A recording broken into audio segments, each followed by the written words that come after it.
me. I have to get started with this subject because we all know that anytime you mention Skip Bayless, most folks want to hear what I have to say. And that's where we're going to get started because it's sports media news, which makes it apropos.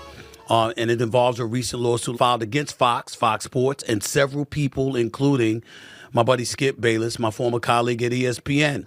The suit filed by a woman named Nasheen Faraji, a former hairstylist for the company, cites several instances of workplace misconduct, okay?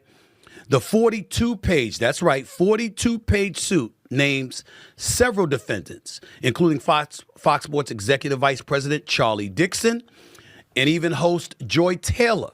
Faraji alleges Dixon grabbed her buttocks at a birthday party, and when she relayed the encounter to Taylor, the Fox host allegedly told her to, quote, get over it, end quote.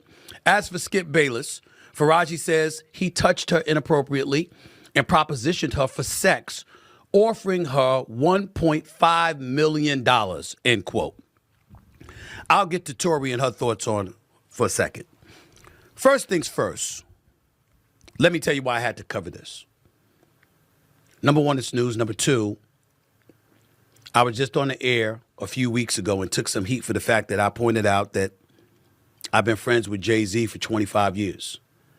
And I know nothing about what happened. No intimate details. Certainly can't be irresponsible and not try to interfere with a legal matter, a lawsuit. But in the same breath, I didn't think it was a crime to point out that the person that I've known for 25 years, I've never seen somebody that would be capable of that, with that meaning that person that I was around for 25 years. The same applies to Skip Bayless. Now, I don't know what happened. I don't work at Fox. I worked at Fox from 2001 to 2003. I haven't been there. I haven't been in that building in over 20 years. I don't know any details or anything like that. And I'm not here to castigate Ms. Faraji or anybody else. I don't know Charlie Dixon that well, even though he used to work at ESPN. I don't know Joy Taylor that well, even though she and I have interacted with one another on several occasions throughout her career, and I find her to be a consummate professional, very good at what she does, very capable, very knowledgeable about the world of sports and what have you. I also know that she's big on women empowerment, so it's hard to imagine her saying get over it. But again, I don't know. But we all know that when you see Stephen A. Smith with a subject like this and the name involves Skip Bayless, that's what you want to know about. And here's what I would tell you. I don't know what happened. But just like I said, I've known Jay-Z for 25 years. I can't imagine that. I've known Skip for just as long. I can't imagine it. I can't imagine it. Especially when they brought up the $1.5 million. The Skip Bayless I know has a hard time giving away $15. He's one of the cheapest people I know. That's just me. But that doesn't mean that I have any inside knowledge about any of this. I don't, and I'm not going to get involved.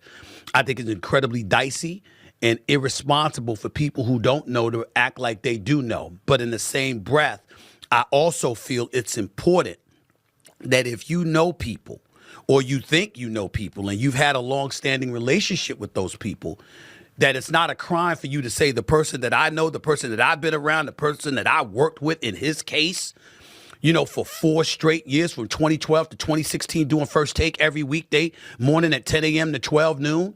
The person that I knew since our days at Fox Sports when we would appear on Jim Rome's show. Okay, The Last Word and stuff like that. And we were in the same Fox building off of Pico Boulevard and Avenue of the Stars. The person that I've seen that really, really trusts almost no one and doesn't expose himself to anybody. Eating the same breakfast and lunch every day. His vice is a Diet Mountain Dew, and he doesn't socialize with people. That's the guy I know. So imagining him being in this kind of position is shocking, to say the least. All I could tell you is that it's not the Skip Bayless I know. But obviously, this is a legal matter he's going to have to deal with because this situation doesn't appear to be going away. A lawsuit has been filed. This person who's a hairstylist, the people that I've spoken to in the last 24 hours that have some knowledge about her says that she's the kind of person that she's meticulous with her details, and she's going to chronicle things, and that's how she operates. I don't know her. I don't know them. I know Skip. And I'm very, very heartbroken that he finds himself in this situation, being accused of these allegations. But I can't be over the airways being irresponsible and attaching truth or innocence, or guilt to anything that I know nothing about. All I can say, and I don't think it's a crime to say, is just like I said with Jay-Z, the person that I've known for 25 years, I've never seen anything like that from that person, anything close to that from that person. That's the same thing that I would tell you about Skip Bayless. That's all I can say. I have nothing else to add because I don't know what happened. I don't know what was said. I don't know whether something was misconstrued or anything like that. That's where I'm coming from with it, Tori. I know you had thoughts and opinions about this. I'm really interested in hearing what you have to say. You are a lady in this industry. You've been a journalist for years. You know what level of professional integrity is supposed to come with the business. You know the tenets that come associated with it. And obviously, I am not a woman. You are. And so when you see a story like this, I'd like to know what your thoughts are in any perspective.